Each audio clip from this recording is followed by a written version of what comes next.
In this video we are going to take a closer look at the latest Balance Dataslate as well as the Munitorum field manual points changes that have been made available on Warhammer community for free. In the first part we will go through all the relevant rules and points changes for Space Marines and the Deathwatch. In the second part we will then look at the potential impact of these changes on the Deathwatch and how to move forward in the upcoming release of chapter-approved Arks of Omen. Lastly, there will be a quick wrap-up of what has been covered. Welcome to SwissHammer, your channel for modeling in Warhammer 40k. My name is Tammer, and I will be guiding you through this video. Diving right into the Balance Dataslate, for us Deathwatch players, there are several entries of interest here. First of all, aircrafts now have to start in strategic reserves. For those toying with the idea of a Corvus Black Star or two, to which we will get back to later on with the points values, this essentially means that we won't be deploying any troops up until turn 3 the earliest. It also means that our unique stratagem for the Corvus Black Star, Shroud Field, is now redundant, as the Corvus will not be on the board turn 1 anyway. I think this is a bit unfortunate, and GW should look into an assault vehicle style of rule for the Corvus, as well as adjusting the stratagem to be played in later rounds now that this new rule is in effect. Furthermore, as was already leaked from multiple sources, Armor of Contempt is indeed gone. Indirect fire rules and bodyguard abilities remain unchanged.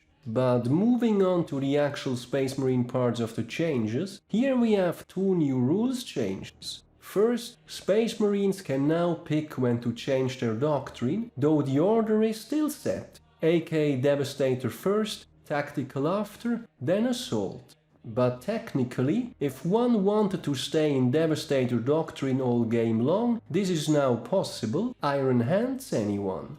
The unfortunate part here is that GW apparently forgot or did not deem it necessary to change the Deathwatch Super Doctrine, Mission Tactics, alongside of this.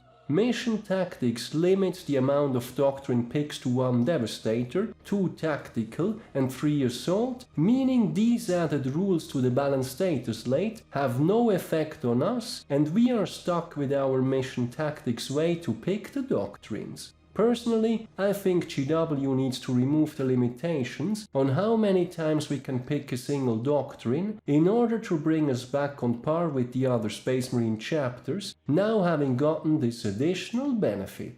Then lastly, Space Marine troops have now gotten the sticky objective ability, meaning that an objective marker remains under control even when moving away up until your opponent flips it again. This is of course great news for the kill teams of the Deathwatch. On a final note, for those still wondering about the fate of our Army of Renown, the Kill Team Strike Force, I think it is worth mentioning that also AdMech lost their AOR and GW actually added back parts of their rules in this Balance Dataslate. Stu Black specifically points this out in the latest MetaWatch video discussing the changes. No such thing happened for Deathwatch. As such, I think we can consider it gone at this point. With the Balance Dataslate out of the way, let's have a look at the points changes, which turned out to be huge for Space Marines, which got points drops pretty much across the board. What specifically stands out here is that wargear got largely free across the board, with only a few exceptions like jump packs, thunder hammers and so on still costing points, and even some of those still got discounted. For the purposes of this video, I will stick to the points changes that I would consider relevant for the Deathwatch, focusing on our kill teams and otherwise popular datasheets that I've seen play these past few months. Starting with the HQs, here we have the ever-popular Primaris Chaplain on bike dropping by 10 points, as well as getting a discount on his Master of Sanctity upgrade, meaning he will end up at 135 points in total, which almost feels like a bargain after the series of points increases. Likewise, Captains drop on average because you basically only pay for a jump pack or a thunder hammer, which results in appealing combos like a Xenophase Slash Captain for 110 points, a Captain on Bike for 100 points, but with basically a free Storm Shield and a non-Thunder Hammer weapon of choice, or the good old Indomitus Captain for 80 points only. Furthermore, my all-time favorite, the Phobos Librarian, is down to 90 points. Now with the AOR gone, this is definitely the Phobos HQ to go to when trying to sneak in Lord of Deceit.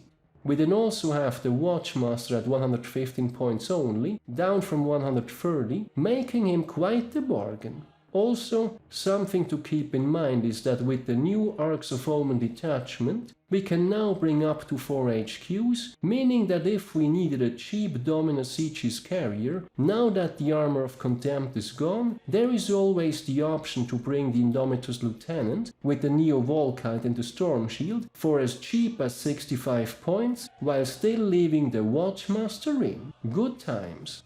Further characters of interest are also the Primaris Apothecary, now down to 70 points plus 30 points for the Chief upgrade, meaning we get to run him for 100 points in total now rather than 115. This guy is definitely back in business. And then as yet another potential Dominus Aegis carrier, or even a beatstick on his own, we also have the company champion down to 50 points and his upgrade at 10 points, meaning you can get a chapter champion for as cheap as 60 points. What a complete bargain.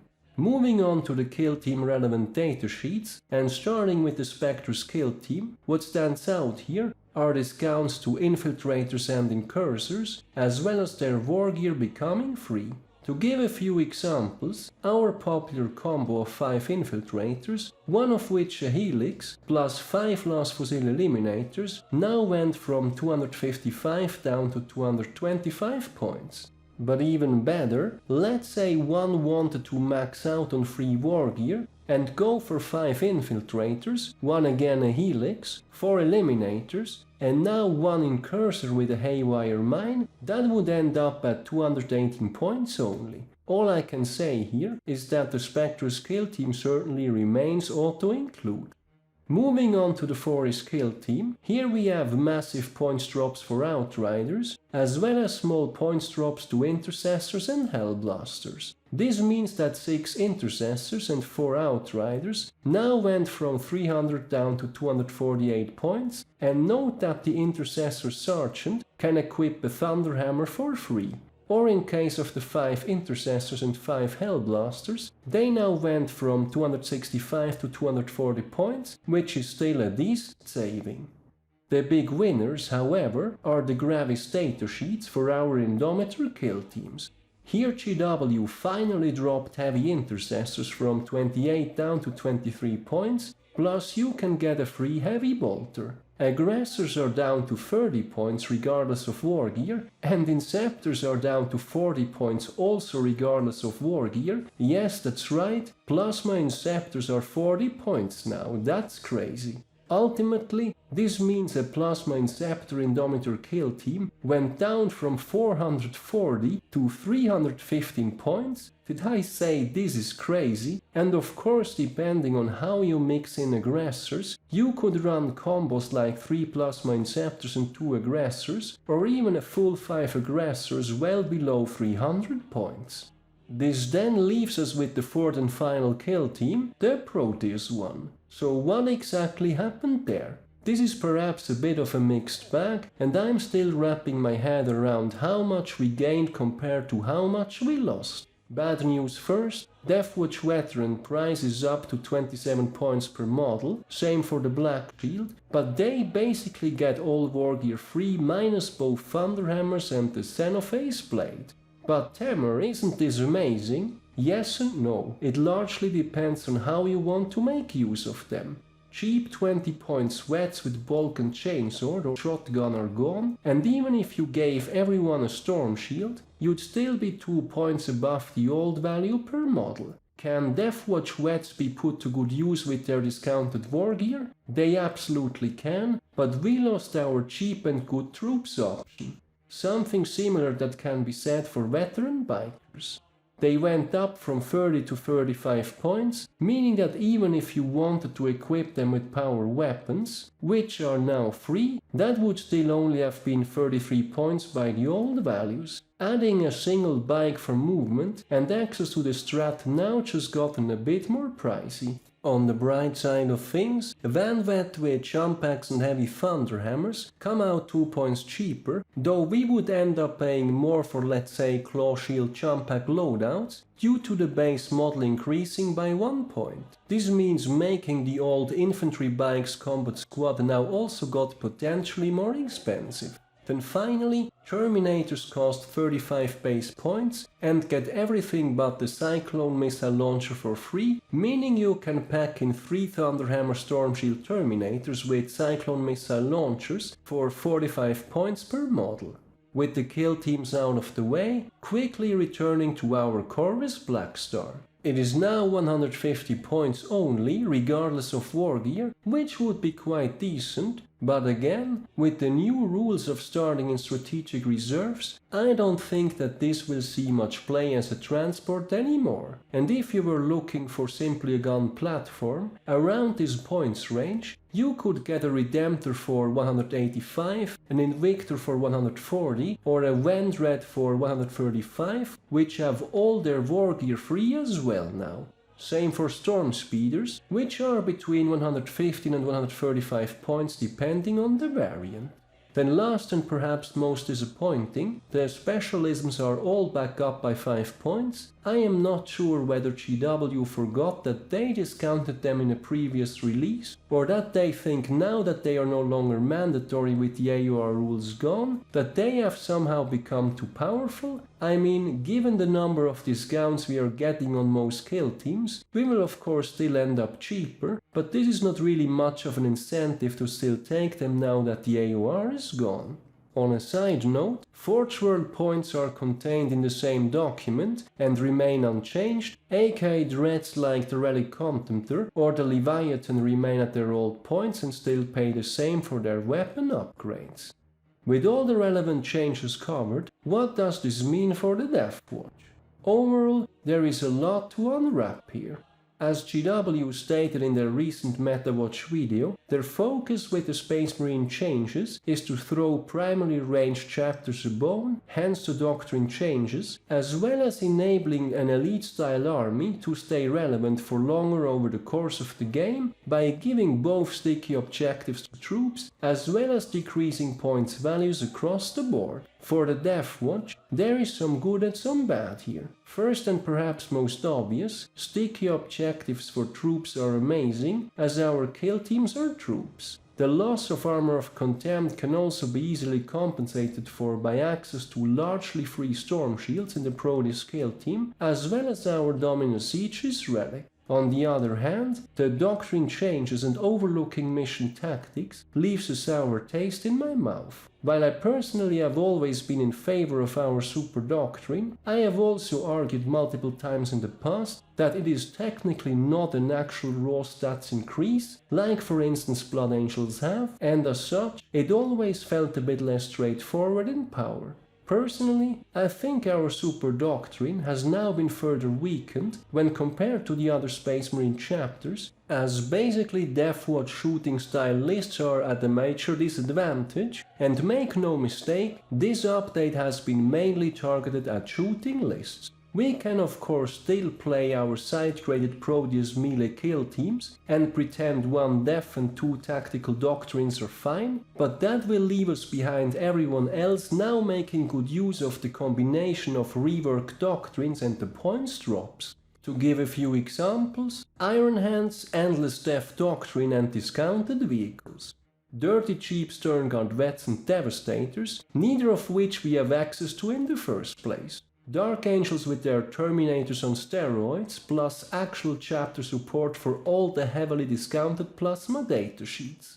What GW has to do here is throw Deathwatch a bone and remove the limitation to the number of times we can pick a corresponding doctrine. This, combined with the silent burial of our Army of Renown, as well as the Corvus Shroudfield stratagem, just makes me conclude that they do not consider Deathwatch important enough to ensure the continued consistency of our rules whenever they are making bigger changes to Space Marines. This to me is a major issue going forward into chapter-approved Arks of Omen. As far as building our army lists goes, we now have a lot more points to work with, which is particularly noticeable in our Indomitor kill teams. While double Indomitor has already been very popular since Michele Klangby's double tournament winning list, I think we will now see them far more frequently, with both Plasma Inceptors and Aggressors, in whatever combination, being excellent picks. I also think that the Spectre's kill team remains auto-include, though I would argue to replace that 5th Eliminator with an Incursor with Haywire Mine, now that it has been made free.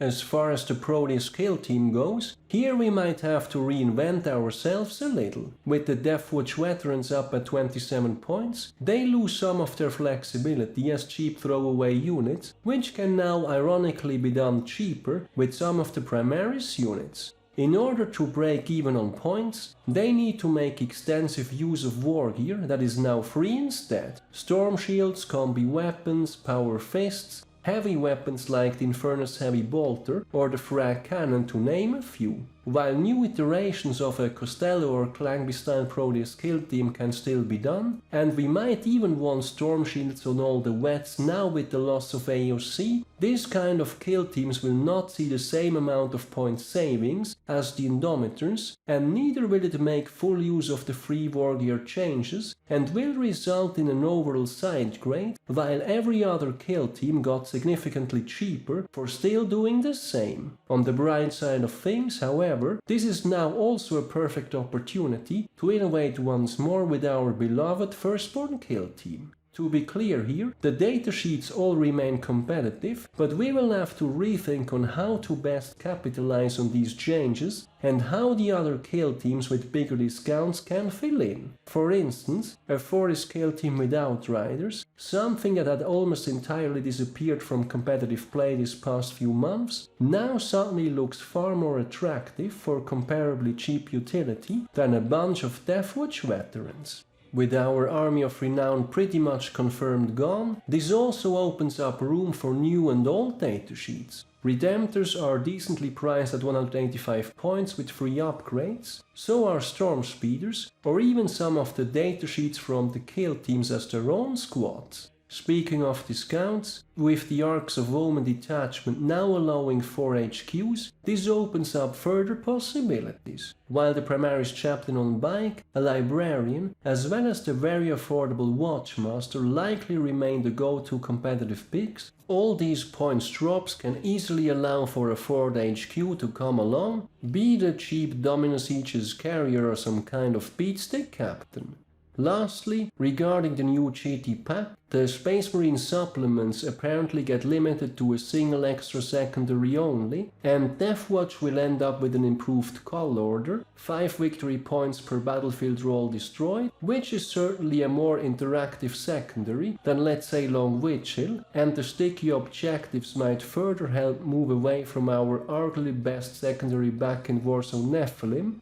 Will Deathwatch be able to play in a strong secondary game though? I will look into the chapter-approved changes in greater detail once I get my hands on the actual book myself. All in all, I think that as far as the Deathwatch goes, these January releases are moving us further away from what made Deathwatch unique for a while now, mostly the Army of Renown playstyle, combined with mission tactics, that now feels pretty shallow compared to what can be done with the standard doctrines. While some already proclaim Deathwatch as potential winners, out of these point changes, together with Dark Angels and Space Wolves, let's not forget that our unique rule set has been significantly weakened when compared to these other two chapters, and from a purely competitive perspective, one always has to ask the question, why run Deathwatch over one of the other chapters instead?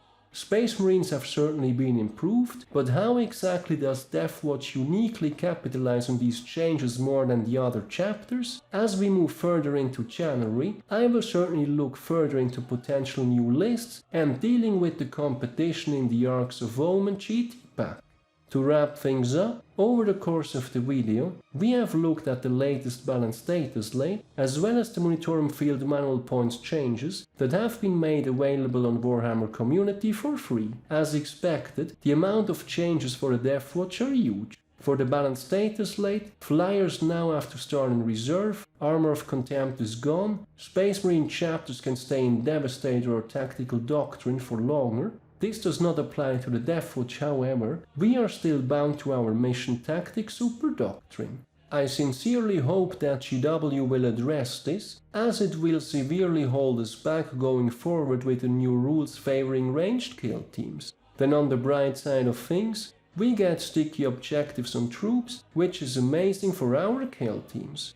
On the point side of things, we are seeing moderate discounts to the Spectre's kill team, moderate to big discounts to the Fortis kill team, and absolutely massive discounts to the Indomitor kill team, thanks to not only heavy intercessors dropping down in points, but both Plasma Inceptors and Aggressors getting absolutely massive points cuts. The Proteus kill team, on the other hand, loses some of its flexibility when it comes to how our iconic Deathwatch Veterans are being put to use, at 27 base points per model, but with a lot of free wargear. You really don't want them to be some kind of cheap throwaway unit anymore. Instead, this is something that could be outsourced to some of the primary skill teams or their individual datasheets. After all, let's not forget that even though our Army of Renown shall be missed, it does of course allow us to take a bunch of cheap 5-man units once more. All in all, at this stage it is difficult to predict where exactly this will put us in the overall meta, as the combined amount of January changes to both the game and the Deathwatch is simply enormous.